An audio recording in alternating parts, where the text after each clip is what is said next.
nós vamos falar do caso da professora Tertuliana Lustosa, da Universidade Federal do Maranhão, que fez uma aula sobre educando com o C#, né, que não tem nada a ver com programação, tem a ver com uma parte da anatomia humana, e então ela levantou numa cadeira e deu uma rebolada mostrando as partes dela lá na Universidade do Maranhão, né?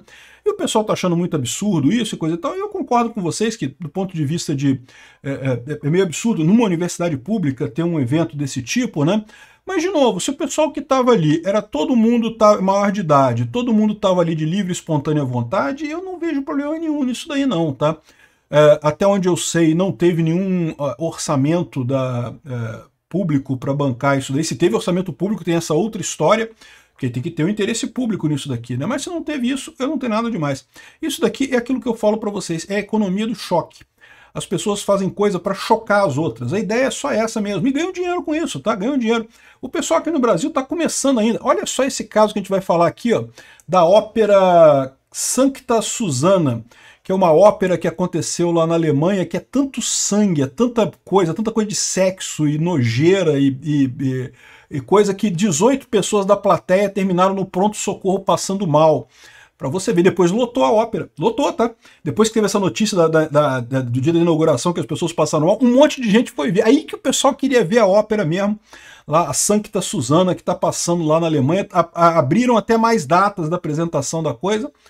Amigo, é todo mundo adulto, maior de idade, tá lá porque quer, ninguém foi forçado a fazer nada. Eu, por mim, sinceramente, eles que sejam muito felizes, não tem interesse de ver, não tem interesse em ver a aula da moça aqui, da Tertuliana Lustosa, aliás, é transexual, mas, de novo, não tem nada contra, acho perfeitamente válido, né? Mas eu tenho alguns poréns nessa história aqui, vou explicar para vocês, é só você que está assistindo o nosso vídeo, se você gosta do nosso conteúdo, por favor, deixa o seu like, se inscreva aqui no canal, né? Pois bem, quais são os poréns que eu tenho nessa história? O primeiro porém que eu tenho nessa história é que eu acho que essa liberdade que as pessoas têm para voluntariamente, se elas quiserem se reunir para fazer, sei lá, um bacanal, educando com a piroca, né? Enfim, qualquer coisa que elas queiram fazer lá, sendo adultos, consentindo, querendo fazer a coisa entre eles, sem obrigar ninguém a participar, sem forçar ninguém, eles têm o direito de fazer o que quiserem. Eu já avisei vocês, eu não sou conservador não, eu sou libertário. Então assim, para mim eu não vejo problema, só que eu acho um absurdo que do outro lado você tem problema. Por exemplo, lá em algumas escolas lá de Pernambuco, né, os alunos estavam no intervalo das aulas se reunindo para ler a Bíblia, para falar sobre a Bíblia, falar sobre Cristo e coisa e tal. E parece que o Ministério Público de Pernambuco não gostou, porque, segundo eles, a escola pública tem que ser laica, né? E até aí eu concordo, né? Tem que ser laica, mas laica no sentido de não forçar nenhuma religião nos crianças, né, nos alunos. Os alunos podem ter religião, os brasileiros podem ter religião, o Estado é laico, mas ele não, as pessoas têm religião delas próprias. Nada impede. Pelo que eu entendi aqui, os alunos organizavam eles próprios essas reuniões no horário, ninguém era obrigado a ir, as pessoas iam porque queriam, liam a Bíblia porque queriam, ninguém era obrigado a fazer, ela não valia nota, não tinha nada disso. Porque eu cheguei a viver uma época em que aqui no Brasil havia educação religiosa na igreja, na escola, e você tinha nota disso, você recebia nota e coisa e tal. Foi justamente na minha época que teve a mudança no currículo, que passou a ser educação religiosa ao invés de catolicismo. Era catolicismo, meu amigo. Você aprendia catolicismo na escola. Aí depois virou educação religiosa, né, que aí abrangia todas as religiões e coisa e tal. Então, assim, sendo aberto, né, a pessoa estando ali porque ela quer, porque é da religião dela, eu não vejo problema nenhum, não consigo entender o absurdo. O que eu acho um absurdo é você ter esse tipo de proibição aqui do Ministério Público e aqui você não ter problema nenhum. Peraí, então esse pessoal pode e os católicos não podem? Ou, na verdade, aqui são os cristãos, são evangélicos, tá? Aqui em Pernambuco a maior parte é evangélico, né?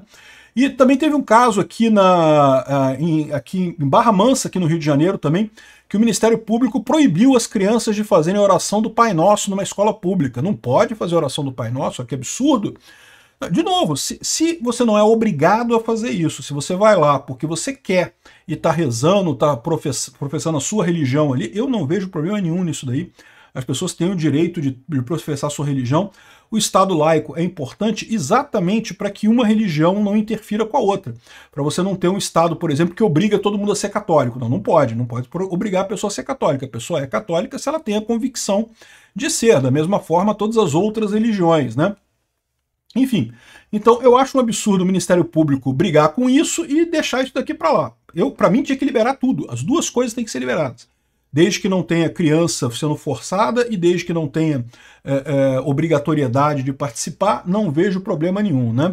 O outro ponto que eu tenho com relação a isso é que, infelizmente, isso daí acaba contribuindo para uma imagem que os brasileiros têm no exterior que me desagrada profundamente, né?